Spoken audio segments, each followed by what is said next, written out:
May bago na naman akong yummy recipe na i-share sa inyo from your madiskarteng kusinera. It's me, heyaiz, and welcome back to my channel! At today, gagawa tayo ng trending na cassava flan.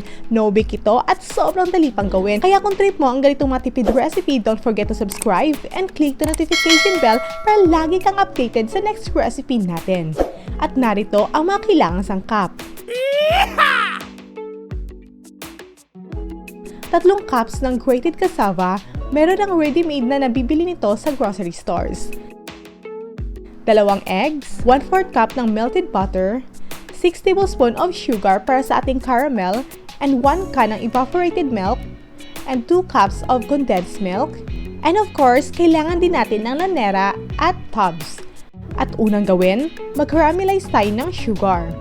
Sa bawat lanera, lagyan lang natin ng 1 tablespoon each, at medium size ng lanera ang ating ginamit. At atin na itong i-caramelize isa-isa.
Now let's do the toothpick test. If it comes out clean, then luto na ang ating cassava flan.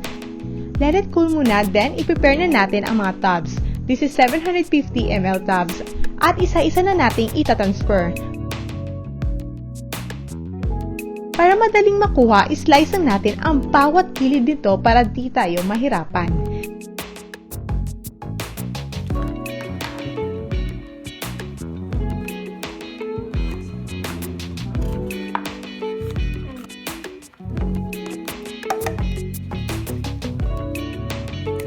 Yan mga sis, talagang sobrang nakakatakam tingnan at mukha talaga siyang leche flan sa unang tingin.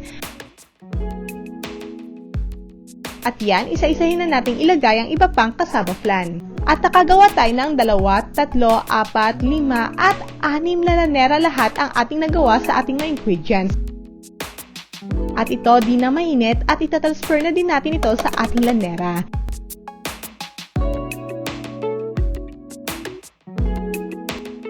Ganun lang din ang ating gawin sa natira pang cassava flan.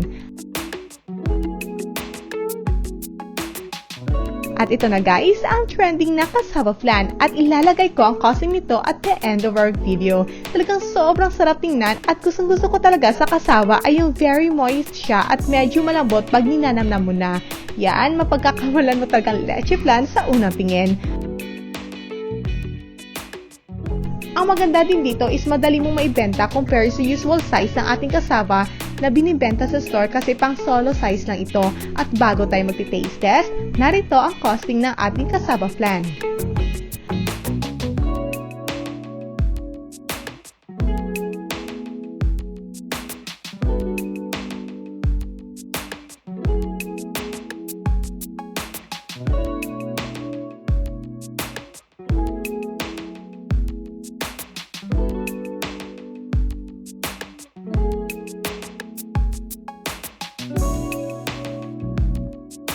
Ang ating total expenses ay nasa 180 pesos, divide lang natin ito sa 6 tubs.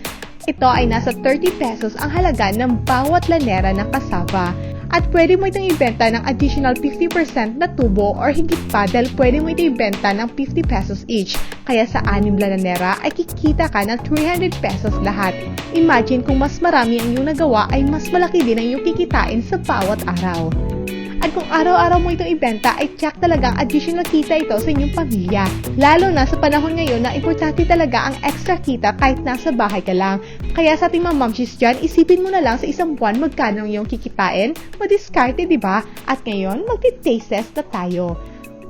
Ito talaga yung pinaka-paborito kong part pagkatapos kong magluto, itong magti-taste test na yan. Talagang libreng tikim na din. Yan talagang sobrang lambot at very moist yung pagkagawa natin. Lalo na dito sa bandang ilalim niya. Yan, alam mo na pag kinain mo is yung dumidikit sa bibig mo pag ninanamnam mo na yung cassava. Talagang sobrang gusto ko itong lasa. Lalo na itong caramel toppings natin na tamang-tama lang din yung pagkaluto. Na yung lasa niya is nagko-complement talaga sa cassava flan. At ang maganda ay hindi masyadong matamis ang ating nagawa kaya di nakakaumay na tiyak talagang makakarami tayo nito.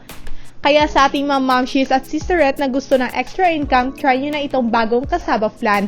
At susunod ay gagawa naman tayo ng isa na namang pangnegosyo recipe kaya huwag kalimutang i-click ang notification bell para ma-update kita sa next upload natin.